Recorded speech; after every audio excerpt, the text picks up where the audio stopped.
प्यारे विद्यार्थियों, आज की इस वीडियो में आपका स्वागत है। आज की इस वीडियो में हम आपको बहुत ही ज़रूरी सूचना के बारे में बताने वाले हैं। ज़्यादा से ज़्यादा इस वीडियोज़ को शेयर कीजिएगा एंड सभी विद्यार्थियों के पास शेयर कीजिएगा, सभी गार्जियन के पास शेयर कीजिएगा। देखिए, आज की इस वीडियो में हम अपने न्यू बैच के बारे में बात करने वाले हैं।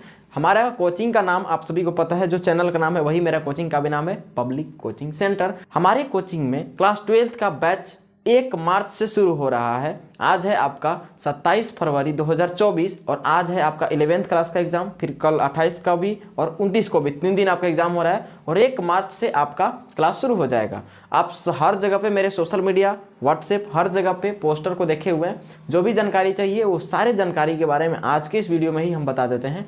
बहुत लोगों को बहुत प्रकार का डाउट था कि सर पोस्टर तो हम देख चुके हैं, 1 मार्च से बैच शुरू हो रहा है 12th क्लास का ISC का, ठीक है। तो उस चीज़ के बारे में हम आज यहाँ पे कंप्लीट करने वाले हैं। जितने भी आप सभी का प्रश्न है, सारे प्रश्नों के बारे में बात करने वाले हैं। तो सबसे पहला जो प्रश्न है, ये पहला प्रश्न ये आप लोगों का आ रहा है कि सर कोचिंग का एड्रेस क्या है। कुछ लोगों को यही दिक्कत है कि आपका ऑफलाइन कोचिंग कहाँ है। तो भाई देख लो, यहाँ पे नीचे एड्रेस दिख रहा है, कोचिंग एड्रेस नियर आंगनबाड़ी केंद्र, हाई स्कूल रोड, मेराल। दूसरा सवाल ये है कि आपके पास कौन कौन से सब्जेक्ट के पढ़ाई होते हैं। तो देखिए ध्यान से यहाँ पे कि हम सभी जो टीचर्स हैं ना, अपने अपने फील्ड में स्पेशलिस्ट कहने का मतलब ऐसा नहीं कि एक टीचर एक ही विषय को पढ़ाएगा। 12th तक को हम बता देते हैं, आप पहले पढ़कर तो देखिए, उसके बाद समझ में आएगा। भोंकने वाले तो बहुत भोंकते रहते हैं। अभी सब कुछ वीडियो के लास्ट तक बने रहिए। सबसे पहले बायोलॉजी, इसके बाद केमिस्ट्री, इसके बाद फिजिक्स, मैथ, जियोलॉजी, इंग्लिश। ये जो विषय है हमारे पास, बायोलॉजी तो आपको हम पढ़ा देंगे, केमिस्ट्री हम पढ़ाएंगे, फिजिक्स के लिए अलग टीचर है, फिजिक्स मैथ के लिए आशीष सर हैं हमारी स्पेशलिस्ट, ठीक है। ये फिजिक्स मैथ के लिए ही है, ठीक है, आशीष सर हैं। और जियोलॉजी ये आपका फ्री चलता है हमारे ऑनलाइन में भी, जितने भी यूट्यूब पे जितने भी वीडियोज है सभी फ्री हैं।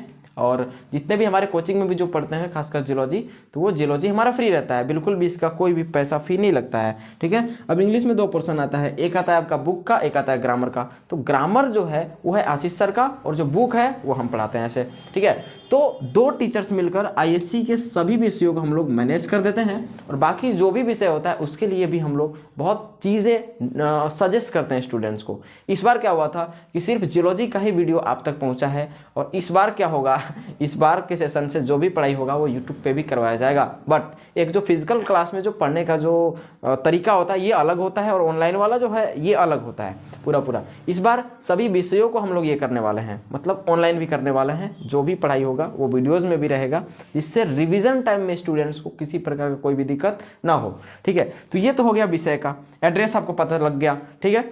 बहुत लोगों का ये डाउट रहता है कि बाकी जगह पे पढ़ते हैं ना सर, ये दिक्कत होता है। कुछ लोग चले जाते हैं कि भाई यहाँ पर हमारा, चलो ये हमारा मतलब वो फेमस टीचर है, ये फेमस है, ये बहुत पुराने हैं। भैया पुराने से कुछ नहीं होता है, पुराने टीचर्स भी बहुत हैं। हम लोगों से एजेड 32-34 साल के, 35 साल के टीचर हैं, ठीक है। उन लोग से कोई मायने मतलब नहीं है हमें। क्यों मायने मतलब नहीं है? लोग बोलते हैं कि आप कंपटीशन कर रहे हैं, ये कर रहे हैं। नहीं, हमें कोई कंपटीशन नहीं है। और जो लोग ये बोलते हैं ना कि आपका 2 टीचर मिलकर सब विषय को कैसे आप लोग पढ़ा सकते हैं, आइए ना एक बार मिलकर देख लीजिए, उसके बाद में समझ में आ जाएगा, ठीक है। कैसे देख लेते हैं, कैसे मैनेज कर लेते हैं सभी विषयों को।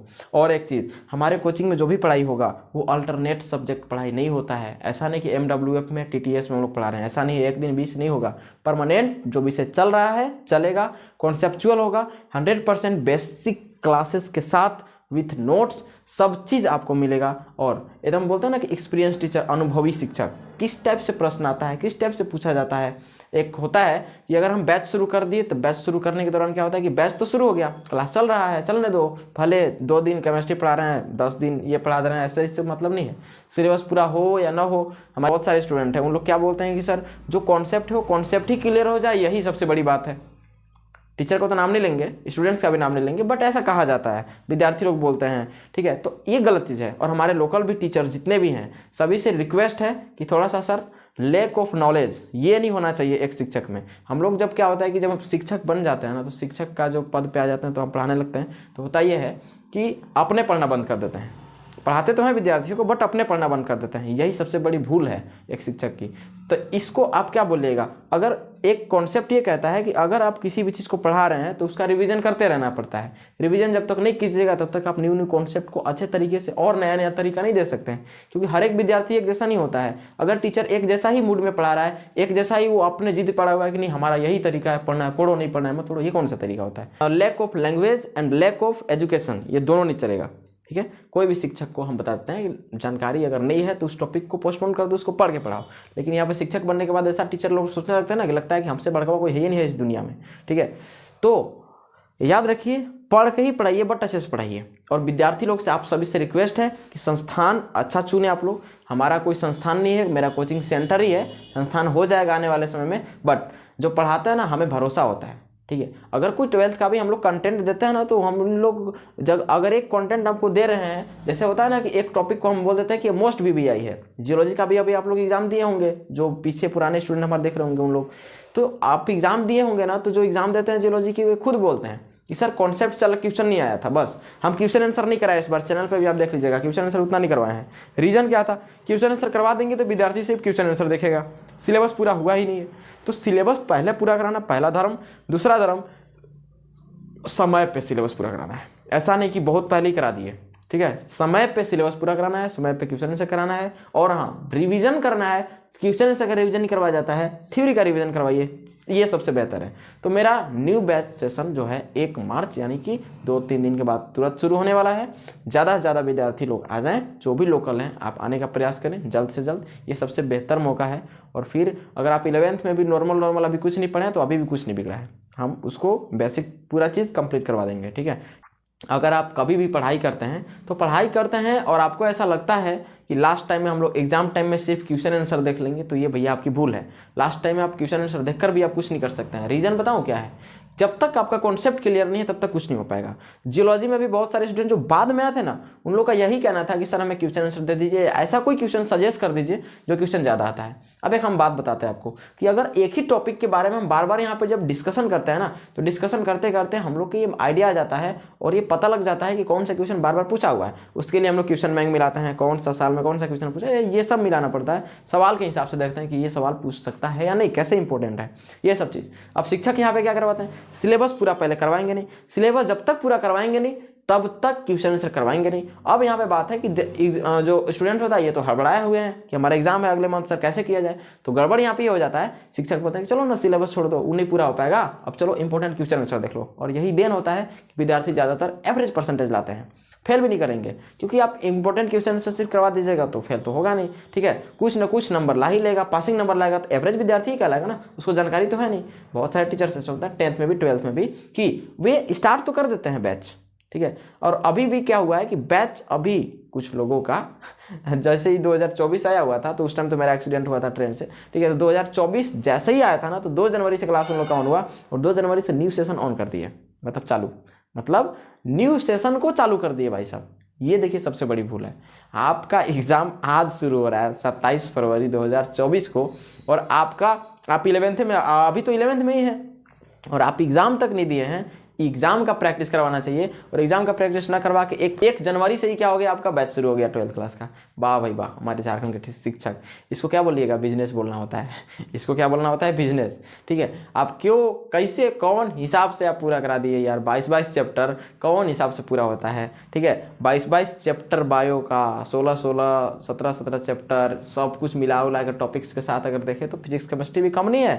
ठीक है, और ये जरूरी होता है, आप कौन सा कॉन्सेप्ट देकर 6 महीना में सिलेबस को पूरा करा दीजिएगा, हमें तो नहीं लगता पूरा हो जाएगा। और विद्यार्थी जो मैट्रिक तक पढ़ते हैं, एवरेज ही पढ़ते हैं, कौन हिसाब से आप पास करा दीजिएगा, ये भी सही नहीं है।